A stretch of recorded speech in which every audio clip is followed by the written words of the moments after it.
The silence in these chambers tonight? It was a shroud. Not the gentle hush of slumber, no. This was a silence so profound, so absolute, it pressed upon the very air, thick and cloying like a forgotten perfume. The scent of imminent ruin. Do you feel it? The cold weight of what lingers here, behind these gilded walls? The Sultan slumbers, perhaps, but here a different watch is kept. She, the queen, finally understood. The truth, a serpent uncoiling in the deepest reaches of her heart. Not from an enemy, you see, no foreign blade, no whispered treachery from a rival who coveted her throne. The blow came from within, from the heart she had nurtured, the sister soul she had trusted above all. Her confidant, her dearest friend, the one who knew the delicate threads of her ambition, the intricate patterns of her very soul, woven into the tapestry of this dynasty. A shadow, deeper than any cast by the flickering lamps, descended upon her features.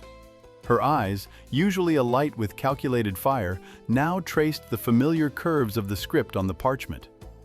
The scroll, yes, sealed with an unfamiliar crest, a stranger's touch, but the hand that penned the words?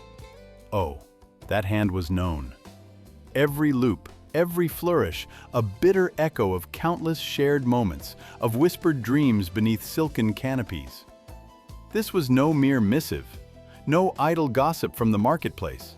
This was a decree, a verdict signed not by a judge, but by the poison of a trusted soul. A betrayal, etched in ink, meant to shatter a bloodline, to bring down an empire. And the silence in the chamber, it seemed to hold its breath, complicit in the terrible secret. This truth, born of friendship, now a weapon, was meant for the darkest corners of the soul, never to be voiced. Tonight, the Game of Queens gained its most ruthless player, and no one, absolutely no one, was meant to hear this. There was a time, wasn't there, when ambition wore a softer face? When its tendrils, not yet sharp with the keen edge of desperation, were mere whispers carried on the perfumed breeze of a palace garden. Oh, how easily they breathed in those days, how light their steps, how carefree their laughter, echoing between ancient stones that had seen 1,000 such ascents and 1,000 more precipitous falls. Two young women, both refined, yes, meticulously tutored in the delicate art of courtly grace. Yet, beneath the layers of finest silk and demure smiles, both burned with a hunger that fate, in its cruel wisdom, had thought to deny them. One, the jewel of a powerful vizier's bloodline, her path seemingly paved with gold. The other, a ghost of a past tragedy, an orphan whose sharp wit and quiet resilience had seen her rise, improbable as a desert bloom, from the silent depths of the harem. They found each other in the verdant solace of those gardens, where the rustle of leaves could mask a whispered secret, where the scent of jasmine could lull suspicion. Their bond, at first an alliance of convenience, soon deepened. It became something woven from a finer thread, a luminous gold, stronger than any blood ties. For they shared not merely pleasantries, but a profound understanding of the gilded cage they inhabited. They saw the same shadows lurking behind the gilded doors, felt the same chill breath of uncertainty on their necks. Together, they swore an oath, not with ink on parchment, but with intertwined hands, with gazes locked in silent, potent understanding. A pact of unwavering loyalty. To navigate the treacherous currents of the dynasty, to conquer its hidden enemies, to claim the power that was, by birth or by sheer force of will, their due. Each victory, each strategic silence, each subtle manipulation, it was all shared. A mirrored ambition, a united front against a world that preferred women to be docile ornaments. This was no mere friendship, you understand. It was the blueprint for an empire, sketched in secrecy, fueled by shared dreams of ascent. A formidable force, two minds sharp as obsidian, two hearts beating with a singular purpose: to climb, to rise, to stand together at the very apex of power, above all others. And in those golden threads of loyalty, they believed they had forged an unbreakable shield. How easily one forgets that even gold can tarnish, and a tightly woven pact can unravel, thread by agonizing thread, under the relentless pressure of a poisoned court. Ah, yes, the Sultan's chambers, silent but for the rustle of silk and the beating of ambitious hearts. One would think friendship, forged in the crucible of this palace's shadows, would be impermeable, a bond woven tighter than the finest Persian rug, strong enough to resist the whispers of envy and the blade of ambition. But power, my dears, is a poison far more insidious than any concoction brewed in the physician's labs. It does not merely kill, it corrupts, it twists, it unravels the very fabric of the soul. Observe closely. See how it begins, not with a shout, but with a breeze, a whisper, carried on the breath of eunuchs and the rustle of gowns. A rumor, delicate yet devastating, that one of them, once merely a companion, had become too much. Too dear to the Sultan's eye, perhaps, or, far more perilous, too dangerous to the established order of his dynasty. In this intricate dance of the court, where every glance holds 1,000 meanings, such a whisper is a seed, and from that seed, a beast begins to stir within the shadows. Jealousy, a creature with eyes colder than a winter moon, awakens. The cracks, like hairline fractures in ancient marble, appeared subtly. A compliment laced with honeyed venom, pricking deeper than any dagger. A shared secret, now offered with a knowing smile that felt more like a threat. Meetings, once cherished, now conveniently forgotten, leaving one to linger in the empty courtyard, the silence a heavy shroud. Each small jab, each missed encounter, chipped away at the foundation of their shared past, revealing the stark, unforgiving bedrock beneath. Then came the day.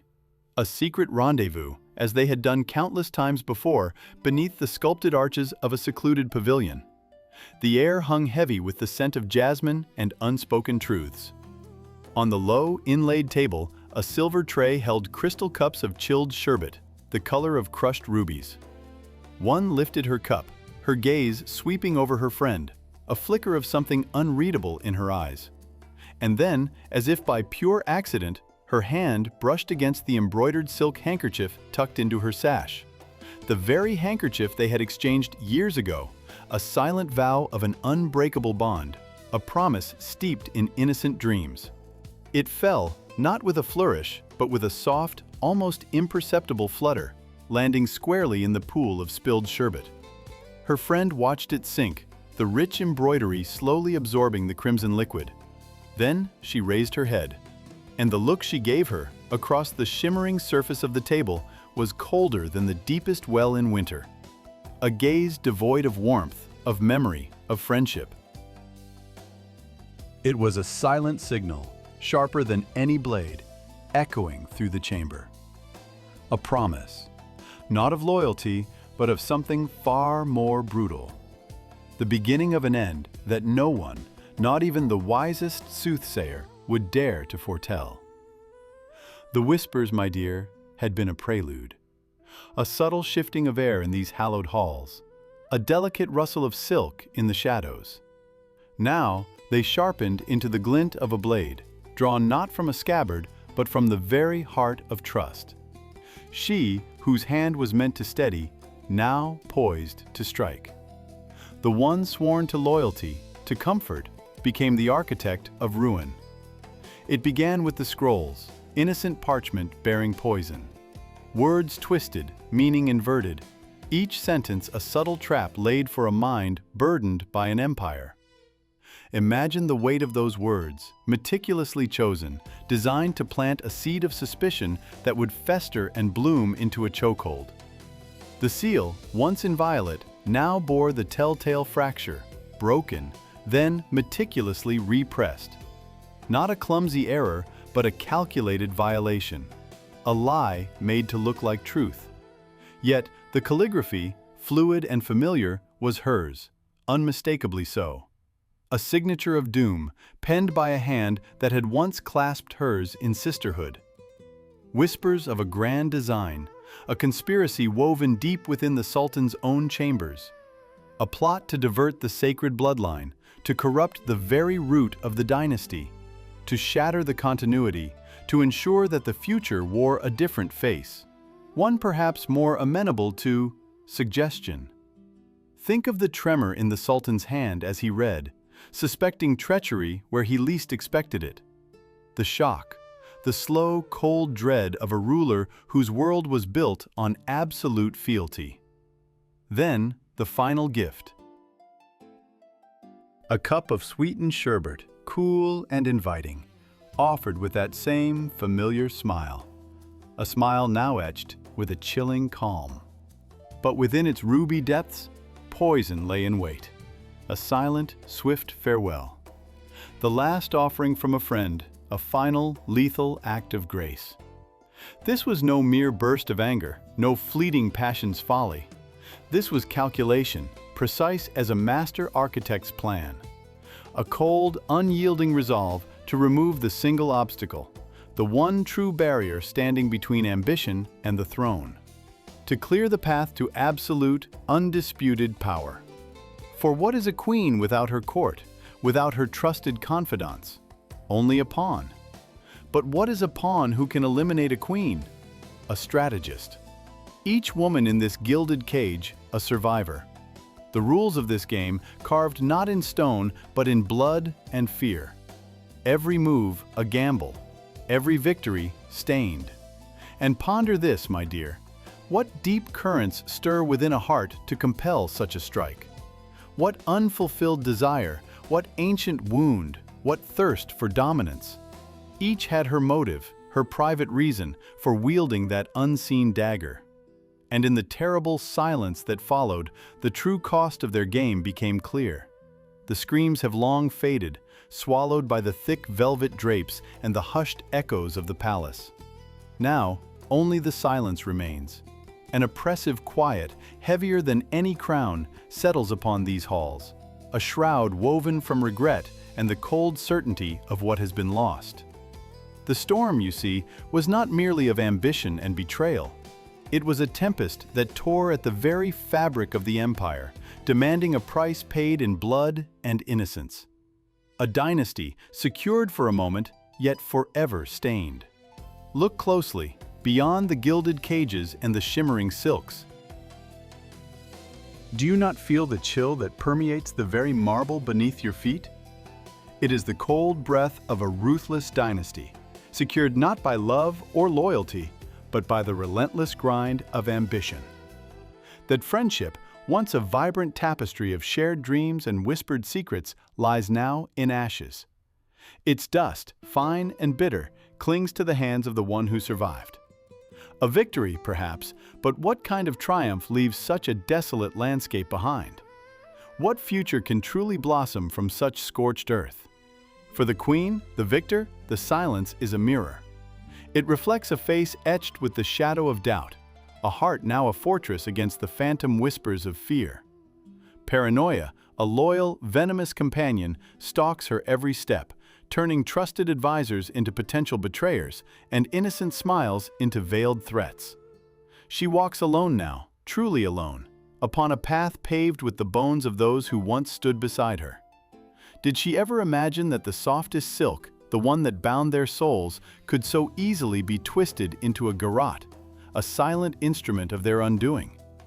In this relentless game of queens, where pawns and monarchs alike are mere pieces in a grand, brutal design, betrayal is not a sin. No, it is a tool. A sharp, necessary instrument wielded without mercy, carving a path through sentiment and trust, sometimes even through the very bloodline itself. It is the lesson carved into the very stone of history. In the relentless pursuit of power, even the most formidable bond, woven from years of shared laughter and unwavering faith, can swiftly transform into a deadly trap. For behind the throne, my dear, there awaits only solitude.